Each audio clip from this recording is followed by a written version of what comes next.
Hi,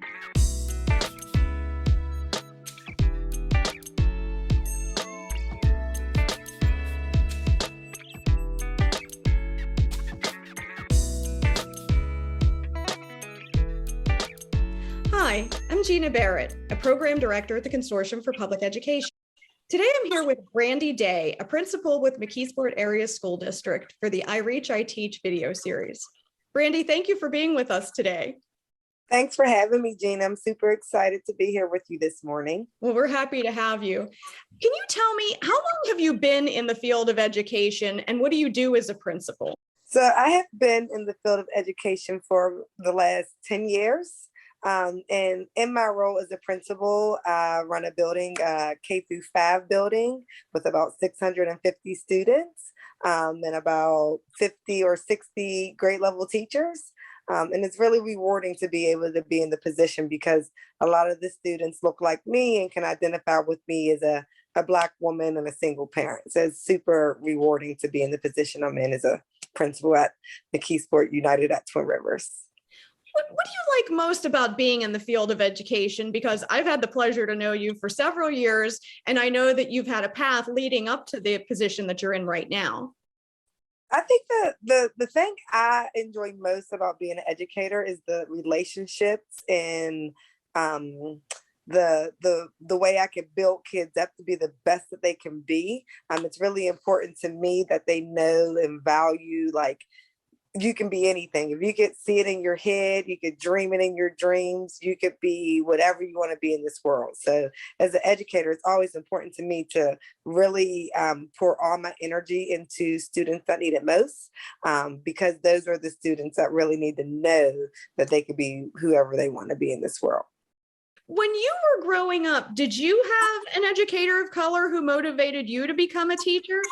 I did. I had several. So when I was in elementary school, I had a principal. Her name was Dr. Burnett. And I just remember her being so graceful. And I remember her being so eloquent. And she was just an awesome person. And then when I was in fifth grade, I had a fifth grade Black educator. And then when I got to high school, I had a Black guidance counselor.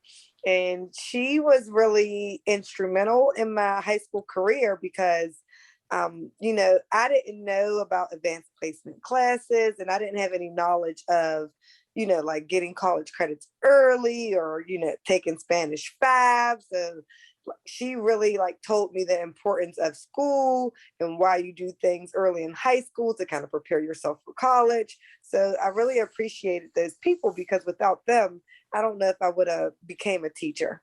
When did you yourself know that you would want to get into this field?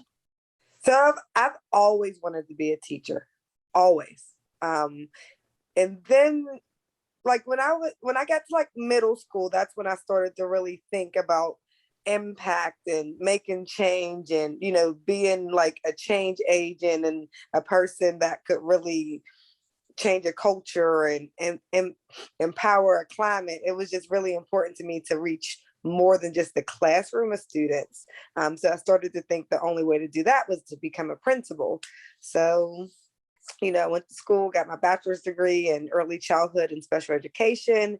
And then I was a special education teacher at the high school for several years and I enjoyed it. I loved it so much. And I'm like, I want to get my principal certification. And I went back to school to get my principal cert so I could really be a change agent in the field of education. Why do you think it's important, Brandy, for students, especially students of color, to have educators of color? It's really important for students of color to have educators of color so they know and understand that they can become educators, that they can become principals.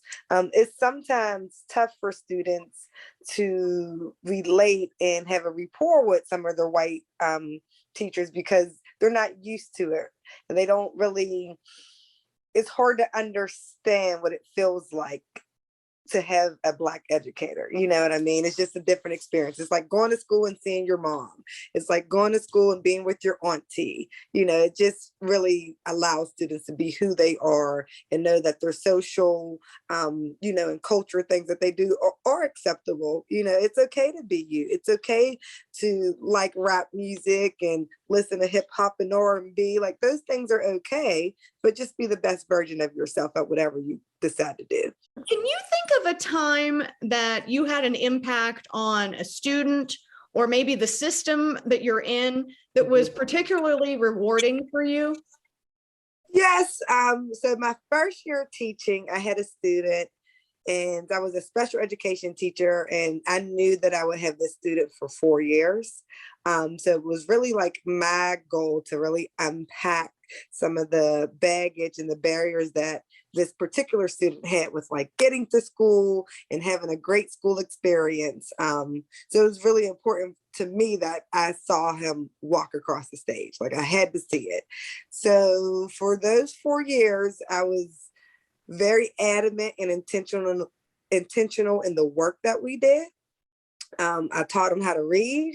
I taught him how to, you know, put sentences together and text. And, you know, it was just a really rewarding thing, because once the light bulb goes off in a learner's head that, oh my goodness, like I have the skills to do it, they just feel so much better about themselves and they value themselves more, and their self-worth increases. And I was so happy he graduated from high school, you know, and I see him from time to time, and he's a productive citizen in the world. So it makes me happy. Brandy, what advice do you have for students who are considering becoming educators? My advice to students who are considering becoming educators is to believe in your dream and see it to fruition. If you could dream it, you can do it. So, you know, there might be some barriers and some burdens that come, but you have it in you to overcome those things, and you have it in you to really be whoever you want to be. If you want to be a science teacher, a math teacher, a history teacher, you can do it. And don't allow anyone in this world to take it away from you or to allow you to think that you can't. Because when I was in school, Gina, I remember educators telling me that that might not be a good idea, or, you know, you might not be a great writer, so maybe you shouldn't do it. And they tried to like discourage me from being an educator. So those things will happen, but you have to know that you have the willpower to get through it. What do you think is the best way to overcome some obstacles?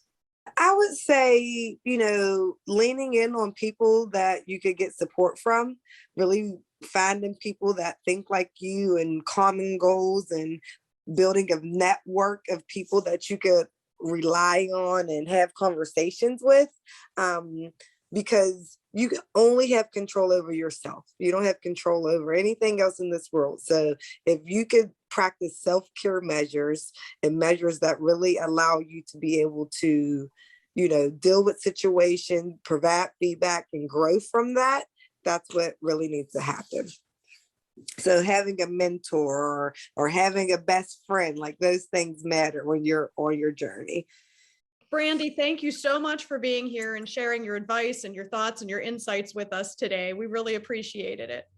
Thank you for having me, Gina. I really appreciate it.